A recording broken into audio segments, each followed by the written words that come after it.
এখন তো মনে করেন যে 4-5 ঘন্টা দিনে আসছে লোডশেডিং চলতেছে, তার মানে বিদ্যুৎ বিল যতটুকু বাড়তেছে অতটুকু লোডশেডিংয়ের কারণে মেকআপ হয়ে আছে, বেশি একটা বোঝা যাচ্ছে। এখন আমরা তো খুব অতিষ্ঠ আছি লোডশেডিংয়ের জন্য। দর্শক, CNTV 24 নিউজ পোর্টালের প্রতি সপ্তাহের আয়োজন টং দোকানের আড্ডায় আপনাদেরকে স্বাগত জানাচ্ছি। আমি গাজী আল মামুন। আমাদের আজকের আলোচ্য বিষয় হচ্ছে বর্তমান দেশের সবচেয়ে আলোচিত বিষয় লোডশেডিং, বিদ্যুৎ বিভ্রাট সহ যে ভুতুড়ে বিদ্যুৎ বিল আসছে বলে যে অভিযোগগুলো পাওয়া গিয়েছে, এ সম্পর্কে সাধারণ মানুষ কি ভাবছে বা এটার সত্যতা কতটুকু সেটা আমরা সাধারণ মানুষের কাছ থেকে জানার চেষ্টা করব। আমরা যদি মানুষের সাথে একটু কথা বলার চেষ্টা করি, তাহলে আমরা আপনার কাছে একটু জিজ্ঞাসা করতে চাই, লোডশেডিংয়ে আপনার কি কি সমস্যা হচ্ছে? লোডশেডিং হচ্ছে মেলা সমস্যা, রাত্রিবেলা ঘুমানো যাচ্ছে না, অনেক বাচ্চা কাচ্চা লেখাপড়া করতে পারতেছে না, এই সমস্যা ইত্যাদি। আরেকটা অভিযোগ এসেছে যে ভুলভাল বিদ্যুৎ বিল আসছে, বা এই বিষয়টা কিভাবে দেখছেন? আপনার কি বিদ্যুৎ বিল বেশি আসছে? জি, আমার তো বেশি আসছে।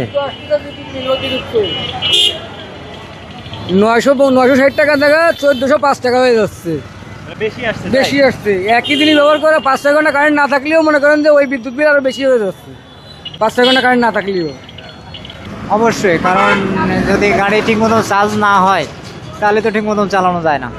এর কারণে মালামাল তৈরি করতে অসুবিধা হচ্ছে। বিদ্যুৎ বিল কি বেশি আসছে না স্বাভাবিকই আসছে? বিদ্যুৎ বিল দেখা যাচ্ছে লোডশেডিং ওই যায় আসে, এর জন্য বিদ্যুৎ বিল বেশি। দর্শক, আমরা একটু একজন ব্যবসায়ীর সঙ্গে কথা বলবো যে এই লোডশেডিং বা বিদ্যুৎ বিভ্রাটের কারণে তার ব্যবসায়িক কার্যক্রমে ঠিক কতটা প্রভাব পড়ছে। আচ্ছা, এই লোডশেডিংয়ে আপনার কি কি ক্ষতি হচ্ছে? আমার ফ্রিজের মাল নষ্ট হয়ে যাচ্ছে, মিষ্টির দোকানে তো কাঁচা মাল, এগুলো তো নষ্ট হয়। এগুলো কারেন্ট না থাকাতে অনেক আমরা বিপদে আছি। আর হচ্ছে কি আরও একটা বিষয় যে প্রত্যেক মাসে 7,000-8,000 টাকা বিল আসতো, আমার মাঝে এক মাসে 16,000 টাকা বিল হয়েছে। এর কারণ কি, এটা আমি বিচার চাই। আমার প্রত্যেক মাসে এরকম বিল বাড়তেছে, আমি তো লাইট যা জ্বালানোরটা সব একই জ্বালাই, এর কারণ কি এটা আমি জানি না। এখন আমি চাচ্ছি যে এটা সমাধান। আচ্ছা, আপনি বলতে চাচ্ছেন আপনার স্বাভাবিক যে বিদ্যুৎ বিল আসতো তার চেয়ে ডবল আসছে, এর রহস্য কি এটা আমি জানি না। তা এখন ওদের কাছে এটা আমি চাচ্ছি যে এটা সমাধান করা। যে লোডশেডিং, আপনাদের তো ব্যাটারি চার্জ করতে হয়, এই লোডশেডিং এর ফলে আসলে কি কোনো সমস্যা হচ্ছে? হ্যাঁ, লোডশেডিং এর ফলে আমাদের মনে করেন যে ব্যাটারিতে চার্জ ফুলভাবে হচ্ছে না, বা আমরা গাড়িও চালাতে পারতেছি না। যেখানে আগে 5 থেকে 7 ঘন্টা 8 ঘন্টা চার্জ দিলে হতো, এখন মনে করেন যে আমাদের গ্র্যাভিটিও বাড়তেছে না, আমরা চার্জ দিতে মনে করেন যে সমস্যা হচ্ছে, আমরা সময় মতো রোডে আসতে পারতেছি না। রোজগারে প্রভাব পড়ছে? হ্যাঁ, রোজগারেও প্রভাব পড়ছে। সমস্যা আছে বেশি, কারেন্ট চলে যাওয়ার সাথে পড়ানো যাচ্ছে না, ঘরে গরমেতে বসতে পারতেছে না। এর থেকে বড় সমস্যা আর কিছু আমি দেখি না। বেশি মানে 3 ডবল আসছে। বিদ্যুৎ আলারা তো আমাকে ডাতি করে নিচ্ছে, কলি চলে। এটা কি, এটাই তো বাস্তব কথা। যে জায়গায় কারেন্ট বিল তো 200 টাকা, এখন ওর দিতে আসছে 1200 টাকা। তাই তো সেরকমই আসছে। বাসা কি ভাই, আগের এই হেরিকেন জ্বালায় জুতো লাগে লেখাপড়া, সে তো সেই জগতে চলে যেতে হবে।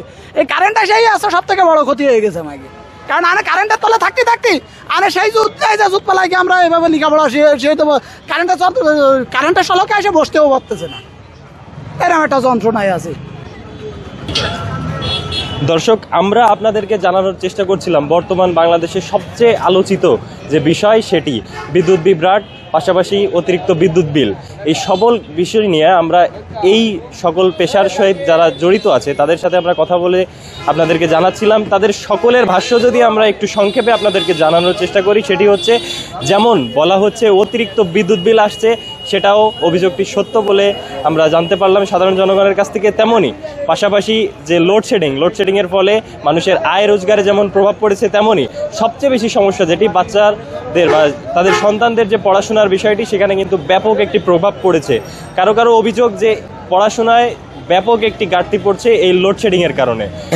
দর্শক, টং দোকানের আড্ডায় এই ছিল আমাদের কাছে সর্বশেষ।